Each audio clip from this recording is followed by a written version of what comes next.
Meet the SG1602. It's a 16th scale Truggy. It's fully proportional.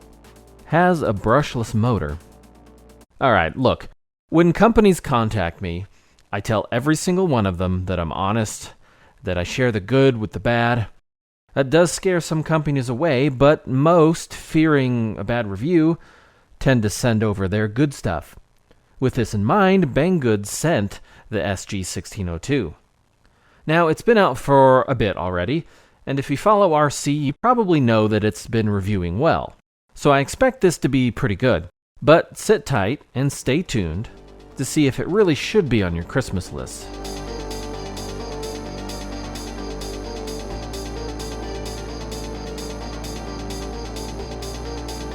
Let's get right into it. During upload, it clocks in at $91, but the price does change, so check the link below for the current price. The box is fairly generic, but does have some specs. It's a ready-to-race, 4-wheel drive, 16th scale Truggy. It's fully proportional, has ball bearings, has a 3900 kV sensorless brushless motor, a 2-in-1 brushless ESC and receiver combo, and they claim it's waterproof. There appear to be several upgrades, with several of them being metal. They also claim it's all-terrain, that it's hobby-grade, fun, and durable.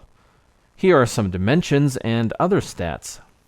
Right off the bat, I gotta say about this one, it looks pretty cool. It also comes in orange.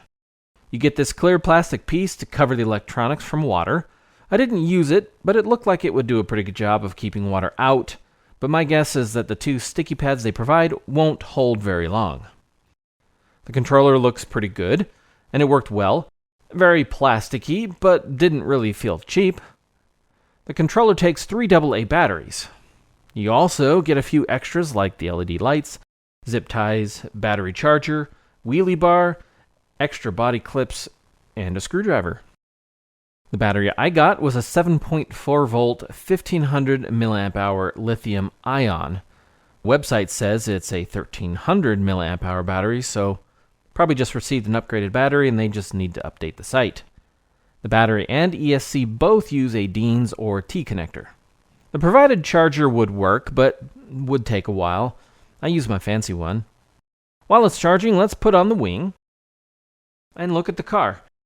The body clips aren't super stiff, and they have these black tabs to pull on and are really easy to get on and off.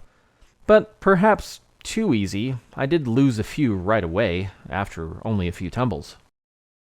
Here's your brushless motor and your ESC receiver combo. You have your steering servo here, and the batteries here. Battery life was good, at around 15 to 20 minutes on average. I wish the battery compartment was bigger. The largest LIPO battery I could find was the TURNIGY Nanotech 500 mAh 25C battery. If you're aware of a larger one that works, let me know in the comments. Here are the dimensions of the battery tray for anyone who cares. You get a pretty large metal drive shaft, and they claim the diffs are metal as well. In the front you get a pretty sturdy bumper, and decently sturdy A-arms on the bottom and the top. You get plastic drive shafts on the front as well as plastic shocks, with a metal nut for adjustment all around. On the back, you get an A-arm on the bottom and a single straight piece for support on the top. Your drive shafts on the back are made of metal, although your differential and hub connectors that they fit in are plastic. The front body tower does seem to have a little play in it. The tires look cool, seem to be good quality, have a good feel to them, and appear to be foam-filled. As far as suspension travel, you get about a ½ inch before another tire starts to lift. This is the same with my 18th scale ECX Torment, so it works. My only real complaint here are the shocks, or should I just say springs. Not the best shocks. They aren't oil-filled, nor could you add oil to them. It makes the car kind of bouncy. The controller gives you the option for steering and throttle reverse, along with steering trim, steering dual rate to increase or decrease the rate of steering, and a speed dial to limit its speed if you want to hand the controls over to a noob, or if you want to avoid a speeding ticket. I ended up installing the LED lights. I thought they'd be gimmicky, but they were actually kind of cool. They let me drive at night, which is a first for me, I'm sure. Anyway, let's get the battery in and get it on the track. Let's start with what everyone is wondering, its top speed.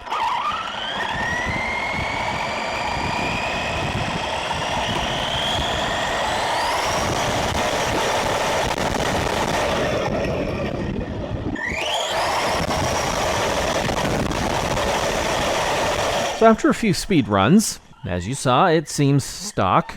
Its top speed is about 23 miles an hour. For the price, you're getting a decent amount of speed, for sure.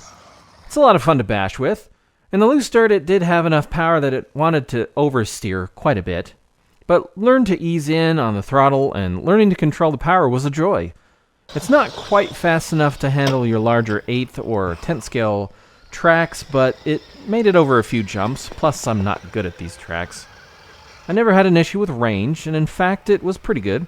Plenty far for me, and even beat out our ECX 18th scale cars on range. In fact, let's make a few more comparisons with the ECX. They are similarly priced, but do have a lot of differences. The 18th scale ECX cars come in at $100. They are about the same size. The ECX has a brushed motor. They both will handle 2S LIPO, but the ECX has no low voltage cutoff. Nearly all parts on the ECX are plastic diffs being a huge weakness for the ECX, while the SG1602 has several metal parts. The ECX has bushing stock, while the other has bearings. The shocks in the ECX aren't the best, but they're much better than the SGs. The controller for the SG should prove to be better. I ended up having to replace the ECX controller twice. The ECX's bumper isn't quite as beefy, and the SG1602 is faster, but let's see how much faster. 3, 2, 1, go. You did a wheelie. 2, 1, go.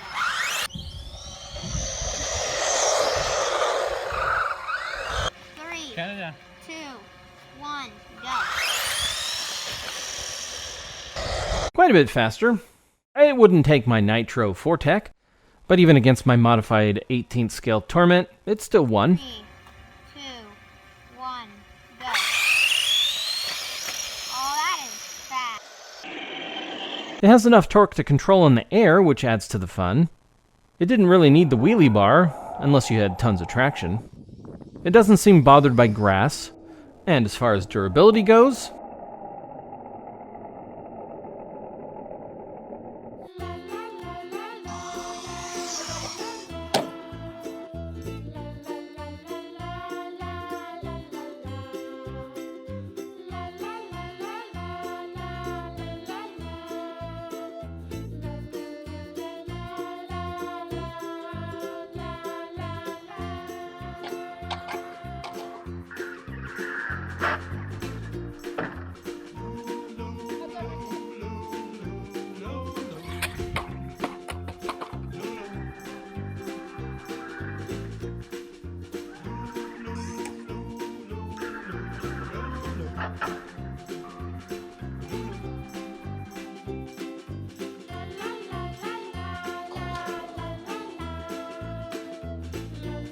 after all this, the only thing that broke was a shock, the wing, and a bit of the front of the body, but I was starting to get pretty rough with it.